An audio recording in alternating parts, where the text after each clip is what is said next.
السلام علیکم جی۔ آج بہت اہم ڈیولپمنٹ ہے۔ آج ذرائع کے حوالے سے خبر لگی ہے اور انگریزی اخبارات کے اندر ہمارے دفتر خارجہ کے ذرائع کے حوالے سے، اور دفتر خارجہ جب ایک دن میں ایک سے زائد ایشوز کے اوپر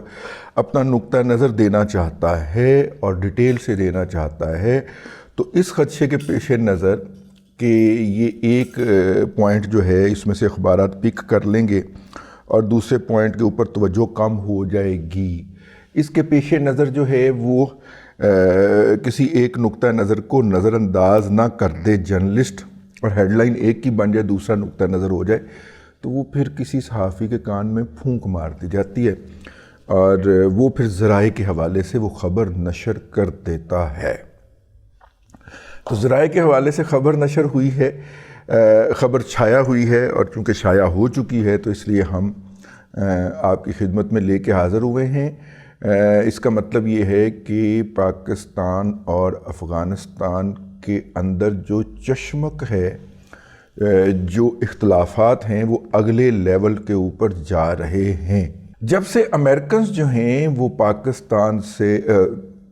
سے تو نہیں گئے ابھی، لیکن افغانستان سے جب سے گئے ہیں، اس وقت سے لے کے اب تک کی یہ سب سے بڑی ڈیولپمنٹ ہے جو پاکستان نے کی ہے۔ آج سے پہلے تک یا اس سے پہلے تک پاکستان افغانستان کے تمام معاملات کا مام خان بنا ہوا تھا۔ افغانستان کی عبوری حکومت جو ہے موجودہ، اس کی اتنی اوقات بھی نہیں ہے کہ وہ بیرون ملک جو متعین افغان سفارتکار تھے ان کو تبدیل کر سکے۔ بنیادی طور پہ طریقہ کار کیا ہوتا ہے؟ پاکستان نے کی حکومت کو دنیا کی تمام حکومتیں ایک لیجٹیمیٹ گورنمنٹ کے طور پہ تسلیم کرتے ہیں، لہٰذا حکومت پاکستان کی طرف سے صدر پاکستان ایک خط لکھتا ہے دوسرے ملک کو کہ یہ مسٹر XYZ جو ہے، ان کو ہم نے آپ کے ملک کے اندر سفیر متعین کر دیا ہے، تو آپ ان کو قبول فرمائیں۔ چونکہ وہ ملک حکومت پاکستان کو تسلیم کرتا ہے تو صدر پاکستان کا وہ خط وصول کرتے ہی یا اس کی کاپی وصول کرتے ہی وہ اس شخص کو کہتے ہیں کہ فلاں دن آپ ہمارے وزیر اعظم کو یا صدر کو مل کر اپنے تقرری کے کاغذات کی اصلی کاپی جو ہے وہ عنایت فرمائیں اور یہاں پہ آ کے سفارت خانے میں کام کریں۔ اب افغانستان کی جو موجودہ گورنمنٹ ہے، جس کے نام کے ساتھ عبوری گورنمنٹ لگایا جاتا ہے، اس کو دنیا کی کوئی حکومت بشمول پاکستان اور بشمول قطر، جن دونوں نے قطر دوحہ معاہدے تک افغانستان کی حکومت کو پوری طرح سپورٹ کیا تھا، یہ تسلیم نہیں کرتے۔ اور جب تسلیم نہیں کرتے تو پھر دنیا کے اندر کسی ملک کو افغانستان کی موجودہ طالبان عبوری حکومت یہ نہیں کہہ سکتی کہ فلانا بندہ جو آپ کے ملک میں ہمارا سفیر تھا وہ اب سفیر نہیں ہے، اس کی جگہ پہ یہ سفیر لگا دے۔ قطر نے، پاکستان نے، ایران نے گڈ ول کے طور کے اوپر جو افغان طالبان نے اپنے نمائندے ان ممالک میں موجود اپنے سفارت خانوں میں بھیجے، ان کے احکامات کو بھی ماننا شروع کر دیا، لیکن جو پہلے وہاں پہ سفراء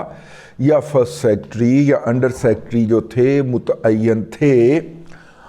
ان کو ہٹائے جانے کے احکامات کو ماننے سے انکار کر دیا، کیونکہ وہ حکومت تو ہے ہی نہیں۔ ان میں سے بیشتر حکام جو تھے وہ ظاہر طالبان کی گورنمنٹ نے تنخواہیں ان کو بھیجنا بند کر دی، ان سفراء کو ان کے مکانوں کے کرائے بند کر دیے، ان انڈر سیکرٹریز کے بونسز بند کر دیے، یا ان کے جو وہ سارا کچھ ان کو بند کر دی۔ تو وہ ممالک، وہ جو سفراء ہیں، وہ جو سفارتی عملہ ہے،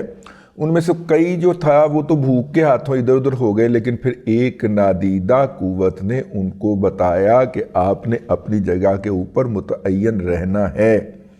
تنخواہ کا مسئلہ ہم حل کر دیں گے۔ نادیدہ قوت کے بارے میں زیادہ تر شک ہے کہ وہ انڈیا کی قوت ہے، اور وہ کس کے کہنے پہ کر رہی ہے یہ بھی ایک سوال ہے۔ آپ دیکھیے گزشتہ دنوں افغانستان کے نمائندے نے اقوام متحدہ کے اندر خطاب کرتے ہوئے جبکہ زیر بحث مسئلہ فلسطین کا تھا، تو بجائے اس کے کہ وہ فلسطینیوں کے جو مزریز ہیں یا جو ان کی مصیبتیں ہیں یا ان کی قتل و غارت گری ہے یا ان کی ایتھنک کلینزنگ ہے اس کے اوپر بات کرتے، انہوں نے اس کے برعکس افغانستان میں جاری افغان طالبان کے ہاتھوں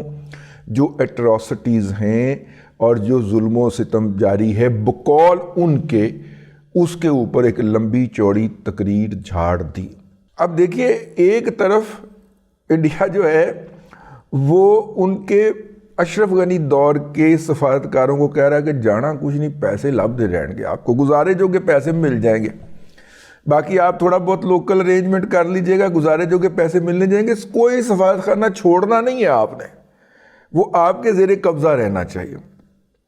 اور دوسری طرف جو ہے ان کا سفیر جب یہ کہتا، اور دوسری طرف وہ موجودہ طالبان حکومت کے ساتھ اپنے تعلقات بحال کرتے ہیں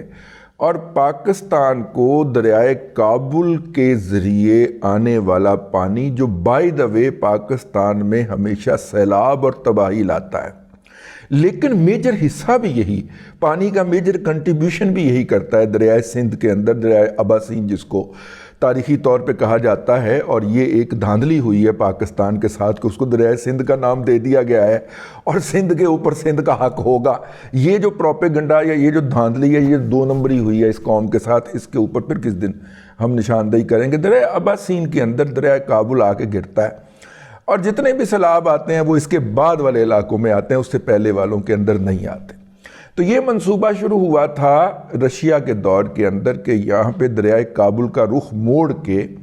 اور مزے کی بات میں آپ سے عرض کروں کہ دریائے کابل جو ہے وہ شروع پاکستان کے علاقے سے ہوتا ہے اور چلا جاتا ہے افغانستان کے اندر اور پھر گھوم کے آتا ہے۔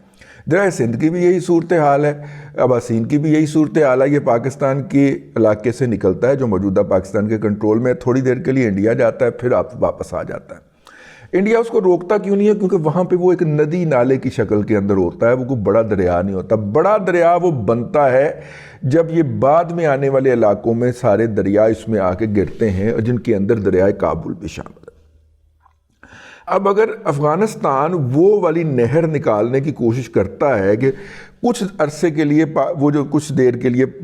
دریا افغانستان میں گیا ہے کہ جی وہاں سے ہم نہر نکال کے دنیا کی سب سے بڑی نہر جو ہے وہ بنانے جا رہے ہیں جاپان کے تعاون سے اور چائنا کے تعاون سے، تو بھائی جان ہم جہاں سے وہ نکل کے افغانستان جاتا ہے وہاں پہ کوئی 90 کلومیٹر کی ایک نہر ہم نکال لیں گے، ایک بوند نہیں آپ کو ملے گی۔ اس وقت سب سے زیادہ افغانستان کی جو سوشل میڈیا یا یوٹیوبرز ہیں وہ اس کے اوپر یوٹیوبز بناتے پائے جا رہے ہیں کہ پاکستان بنجر ہو جائے گا۔ پاکستان بنجر نہیں ہوئے گا،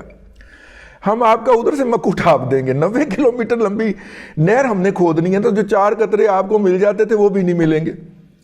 ٹھیک ہے؟ مطلب افغانستان کے اندر گیا واپس آ گیا، اتھوں سی نہر پاواں گے سیدھا دوبارہ دریائے سندھ کے اندر گرا لیں گے، پھر بتائیے، پھر ہمارے کنٹرول میں بھی ہوگا، پھر ہم سراب بھی کنٹرول کر سکیں گے۔